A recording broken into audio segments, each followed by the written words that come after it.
Hi friends, ఎలా ఉన్నారు అందరూ? ఐ హోప్ అందరూ బాగున్నారని అనుకుంటున్నాను. హ్యాపీ సండే అందరికీ. మళ్ళీ ఇంకో టాపిక్తో అయితే సి లాంగ్వేజ్ నుంచి వచ్చేసాను. ఆపరేటర్స్. సి లాంగ్వేజెస్లో ఆపరేటర్స్ అనేవి మేజర్ పార్ట్లో ఉంటాయండి. ఇక్కడ ఆపరేటర్స్ మనం క్యాలిక్యులేషన్స్కి, లాజికల్ ఆపరేషన్స్ వాడతాం. Here in C language there are 8 types of operators. 8 types of operators ఉన్నాయండి సి లాంగ్వేజ్లో.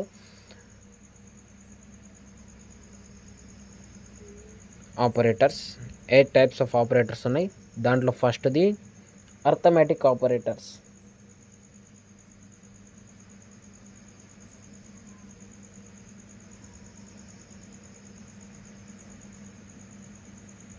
సెకండ్ది రిలేషనల్ ఆపరేటర్స్.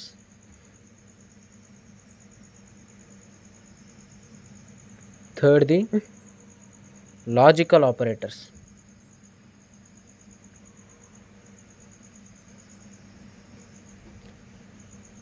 ఫోర్త్ది అసైన్మెంట్ ఆపరేటర్స్.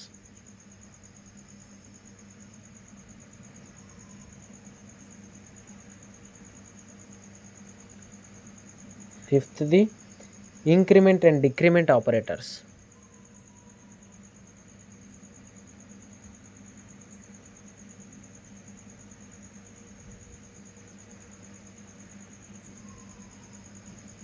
సిక్స్త్ది conditional operators or ternary operators అని కూడా అంటారండి. Conditional are ternary operators. Seventh one bitwise operators.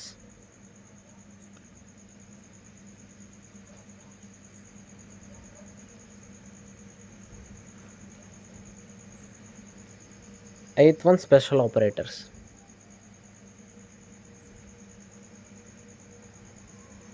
Okay, ఇవి C లాంగ్వేజ్లో 8 టైప్స్ ఆఫ్ ఆపరేటర్స్. మీకు అందరికీ మెటీరియల్లో ఉన్నాయి. Will go with in materials. First topic మనం డిస్కస్ చేద్దాం. What is arithmetic operators. Arithmetic operators arithmetic operators అంటే ఏం లేదండి, మనం డైలీ యూజువల్గా మనం వాడేవే.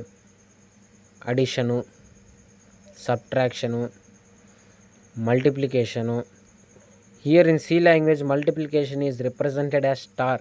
హ్యాష్ స్టార్లో రిప్రజెంట్ చేస్తాం మల్టిప్లికేషను. డివిజన్ను forward slash division, modulo division. Okay, కొత్తగా ఉంది మాడ్యులో డివిజను. ఇక్కడ డివిజన్కి మాడ్యులో డివిజన్కి తేడా ఏంటి అంటే, division gives coefficient value, modulo division gives remainder value.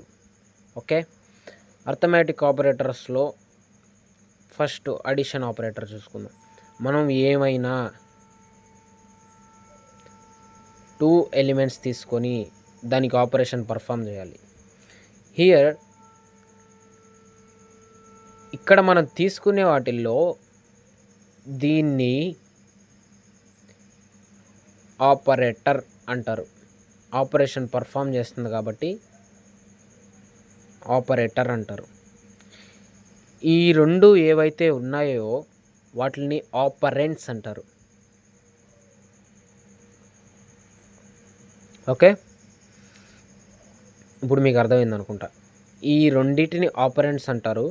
మనం ఏదైతే ఆపరేషన్ పర్ఫామ్ చేస్తున్నామో దాన్ని ఆపరేటర్ అంటారు, దీన్ని ఆపరేటర్ అంటారు. ఈ రెండు ఆపరెంట్స్ అవుతాయి. ప్లస్ సింబల్ వచ్చి ఆపరేటర్ అవుతుంది.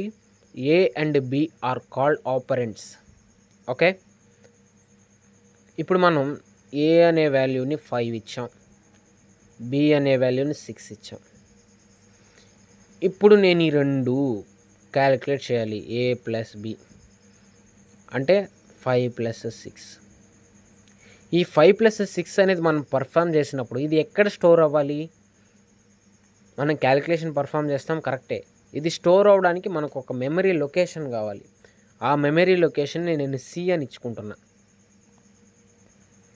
ఓకే, ఇప్పుడు సి ఈక్వల్ టు 5 + 6 ఎంత? 11.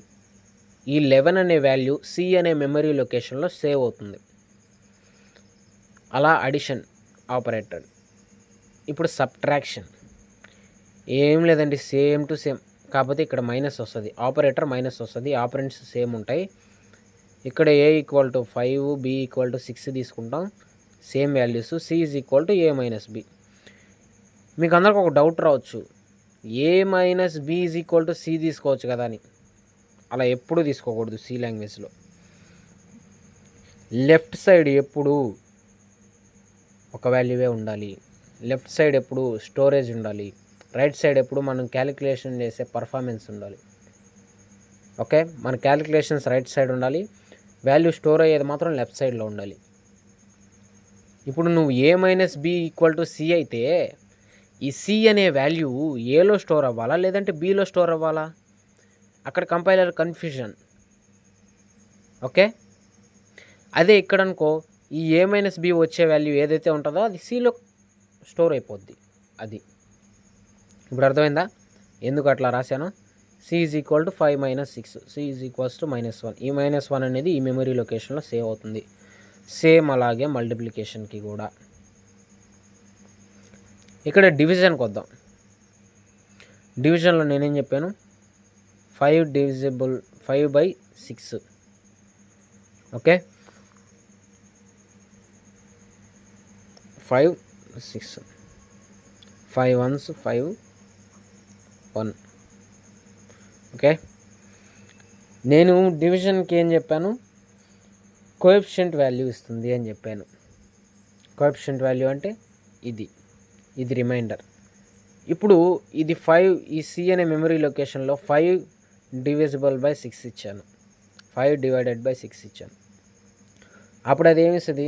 కోఎఫిషియంట్ వాల్యూ కదా ఇవ్వాలి, అందుకే ఈ 1 అనేది సి అనే లొకేషన్లో సేవ్ అవుతుంది. ఓకే, ఇప్పుడు మాడ్యులో డివిజన్ చూసుకుందాం. ఏ మాడ్యులో డివిజన్ బి. మాడ్యులో డివిజన్కి ఏం వస్తుంది? రిమైండర్ వస్తుంది. రిమైండర్ ఇది కాబట్టి సిలో రిమైండర్ స్టోర్ అవుతుంది.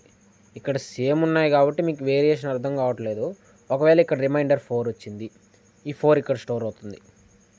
ఎప్పుడు మనం మాడ్యులో డివిజన్ పర్ఫామ్ చేసినప్పుడు operation. Okay, next we will go with in relational operators.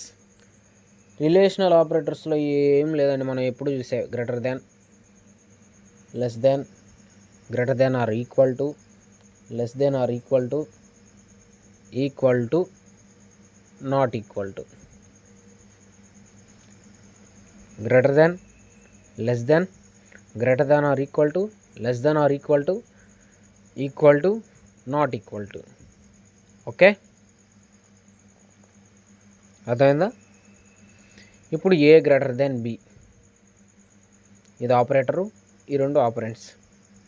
A value 5, B value 6. 5 greater than 6. ఇక్కడ మనకు ఆపరేటర్స్లో ట్రూ అయితే 1, ఫాల్స్ అయితే 0 బైనరీలో. ఇప్పుడు 5 గ్రేటర్ దాన్ 6 కదా, ఇది ట్రూవా? 5 అనేది 6 కంటే పెద్దదే, ఫాల్స్ కాబట్టి 0. ఇలా ఉంటుంది. అదే లెస్ దెన్ అయితే 5 < 6 true. 5 less than or equal to 6 true. 5 greater than or equal to 6 false. Okay, అర్థమైంది అనుకుంటా. Greater than or equal to, less than or equal to, ఇవి తెలియని వాడు ఎవ్వడు ఉండడు నాకు తెలిసి. ఇవి తెలియలేదంటే వాళ్ళు బీటెక్ చదివి వేస్ట్. ఇంకా ఇప్పుడు ఈక్వల్ టు మనం అందరికీ తెలుసు, ఏ ఈజ్ ఈక్వల్ టు 3 అంటే ఏ వాల్యూ 3లో స్టోర్ అవుతుంది అని. ఇది స్టోరేజ్కి. ఓకే, ఇప్పుడు ఏ వాల్యూ ఇక్కడ 3, ఇదే ఏ వాల్యూ 3 కదా ఇక్కడ. అదే నేను ఏ ఈక్వల్ టు 6 ఇచ్చా అంటే ఏ వాల్యూ 3 = 6 అవుతుంది. అప్పుడు 3 = 6. ఇది 3 = 6 కాదు కదా, ఫాల్స్. అంటే మనం కంపేర్ చేస్తున్నాం ఇక్కడ, అందుకే రిలేషనల్ ఆపరేటర్స్ ఇవి. రిలేట్ చేస్తున్నాం దీనికి. ఓకే, అది not equal to as usual A is not equal to 6. A value 3 ఉంది already. 3 is not equal to 6, condition true.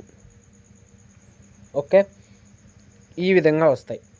ఇప్పుడు మనం లాజికల్ ఆపరేటర్స్కి వద్దాం. లాజికల్ ఆపరేటర్స్లో 3 ఉంటాయి. ఓకే, ఆ 3 ఏంటంటే లాజికల్ అండ్, దండు సింబల్ అండి, భయపడబాకుండా చూసి, లాజికల్ ఆర్, 2 గీతలు పెడితే లాజికల్ ఆర్, లాజికల్ నాట్ అంటే ఏంలా, ఇది నాట్. లాజికల్ అండ్ ఆపరేటర్ వచ్చేసి మనం 2 కండిషన్స్ ఏవైనా ఇచ్చినప్పుడు condition 1 and condition 2 both true అయితేనే అది ట్రూ అని డిస్ప్లే చేస్తుంది. ఓకే, ఈ 2 కండిషన్లో ఏ ఒక్కటి ఫాల్స్ అయినా అది ఫాల్స్ అనే డిస్ప్లే చేస్తుంది. ఇప్పుడు లాజికల్ ఆర్లోకి వచ్చేసి కండిషన్ 1 ఆర్ కండిషన్ 2 ఈ రెండిట్లో ఏ ఒక్కటి ట్రూ అయినా అది ట్రూ అనే ఇస్తుంది. ఇప్పుడు కండిషన్ 1 ట్రూ అయింది, కండిషన్ 2 ఫాల్స్ అయింది, ట్రూ అనే ఇస్తుంది. కండిషన్ 2 ట్రూ అయింది, కండిషన్ 1 ఫాల్స్ అయింది, ట్రూ అనే ఇస్తుంది. ఓకే, అలా ఇస్తుంది వాల్యూ. ఇప్పుడు condition 1 false, condition 2 false, both are false అయినప్పుడు మాత్రమే అది ఫాల్స్ అని ఇస్తుంది. Do understand what I'm saying? Now logical not operator. ఈ లాజికల్ నాట్ ఆపరేటర్లో ఏమీ లేదండి. ఇప్పుడు నువ్వు ఒక కండిషన్ ఇచ్చాము, మనం ఒక కండిషన్, అది ట్రూ అయింది. ఈ కండిషన్కి ముందు మనం నాట్ పెట్టామంటే ఈ కండిషన్ ఫాల్స్ అయిపోద్ది. అంటే ఈ నాట్ సింబల్ మనం వాడడం వల్ల కండిషన్ ట్రూ అయితే అది ఫాల్స్ అని డిస్ప్లే చేస్తుంది, ఫాల్స్ అయితే ట్రూ అని డిస్ప్లే చేస్తుంది, ఆపోజిట్. ఓకే, ఇప్పుడు ఒక ఎగ్జాంపుల్ తీసుకుందాం. ఒక పిల్లోడు ఉన్నాడు, వాడికి తెలుగులో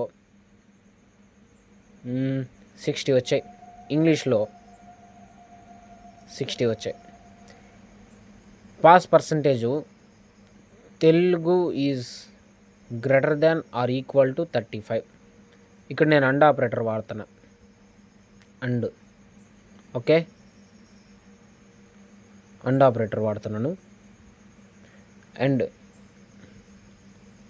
English is greater than or equal to 35.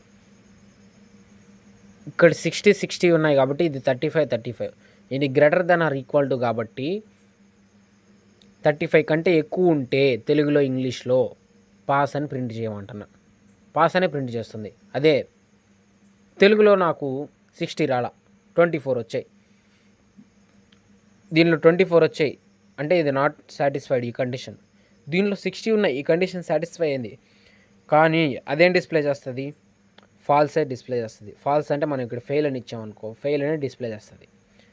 అదే ఆర్ వాడామనుకో, logical or operator, Telugu is greater than or equal to 35, or operator English is greater than or equal to 35 అని ఇచ్చాను. ఇక్కడ తెలుగులో మనకు 30 వచ్చాయి, దీనిలో 60 వచ్చాయి. ఈ కండిషన్ ఫాల్స్ అయింది, ఈ కండిషన్ ట్రూ అయింది, కానీ మనం ఆర్ ఆపరేటర్ వాడాం కాబట్టి అది పాస్ అనే ప్రింట్ చేస్తుంది. ఎందుకంటే ఏదర్ 1 కండిషన్ ట్రూ అయినా చాలు కదా. అది ఫెయిల్ అని ఎప్పుడు ప్రింట్ చేస్తుంది అంటే బోత్ కండిషన్స్ ఫాల్స్ అయితే అప్పుడు ఫెయిల్ అని ప్రింట్ చేస్తుంది ఆర్ ఆపరేటర్లో. ఇప్పుడు లాజికల్ నాట్ ఆపరేటర్కి వచ్చాం. Telugu is greater than or equal to 35, English is greater than or equal to 35. మనం ఈ మధ్యలో పెట్టకూడదు, నాట్ ఎప్పుడు స్టేట్మెంట్ స్టార్టింగ్లో పెట్టాలి. నేను ఇక్కడ కూడా స్టేట్మెంట్ స్టార్టింగ్లోనే పెట్టా. ఓకే, అప్పుడు ఇదేం ప్రింట్ చేస్తుంది, ఈ రెండు 60 ఉన్నాయి, అంటే గ్రేటర్ దాన్ ఈక్వల్ టు పాసే లెక్క ప్రకారం. కానీ ఇక్కడ మనం నాట్ వాడాం కాబట్టి అది ఫెయిల్ అనే ప్రింట్ చేస్తుంది. ఓకే, అర్థమైంది అనుకుంటా. ఇప్పుడు ఈరోజుకి చాలు. ఈ 3 ఆపరేటర్స్ బాగా నేర్చుకోండి. నెక్స్ట్ అసైన్మెంట్ ఆపరేటర్స్కి వెళ్దాం. తర్వాత ఇంక్రిమెంట్ డిక్రిమెంట్ చాలా ఉన్నాయి కాబట్టి we go with in after. Okay, final I'm leaving. Bye.